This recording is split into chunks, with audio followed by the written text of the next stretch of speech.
বাংলা চলচ্চিত্রে বর্তমানে আলোচিত নায়িকা শবনম বুবলী। চিত্রনায়ক শাকিব খানের হাত ধরেই তিনি বাংলা চলচ্চিত্রে পা রাখেন। তিনি নানান সময়ে নানান কারণে সমালোচিত হয়ে থাকেন। এবার ঘটল তার ব্যতিক্রম কিছু। বিস্তারিত জানাচ্ছি তার আগে আপনি যদি আমার চ্যানেলে নতুন হয়ে থাকেন তাহলে চ্যানেলটি সাবস্ক্রাইব করে পাশেই থাকুন। ধন্যবাদ।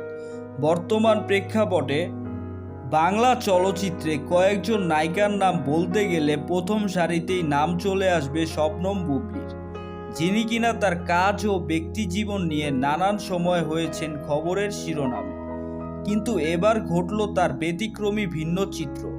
সম্প্রতি সময়ে বুবলী একটি টিভি চ্যানেলের অনুষ্ঠানে যায়। সেখানে তাকে তার কাজ ও ব্যক্তিজীবনের নানান দিক নিয়ে প্রশ্ন করা হয়।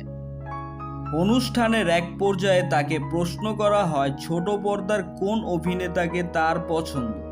তিনি এক কথায় উত্তর দিয়ে বলেন মুশফিক ফারহানকে। তিনি আরও বলেন, অবসর সময়ে আমি ফারহান ভাইয়ের নাটক দেখি, তার অভিনয় আমার কাছে অনেক ভালো লাগে।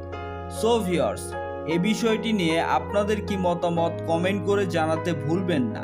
ধন্যবাদ।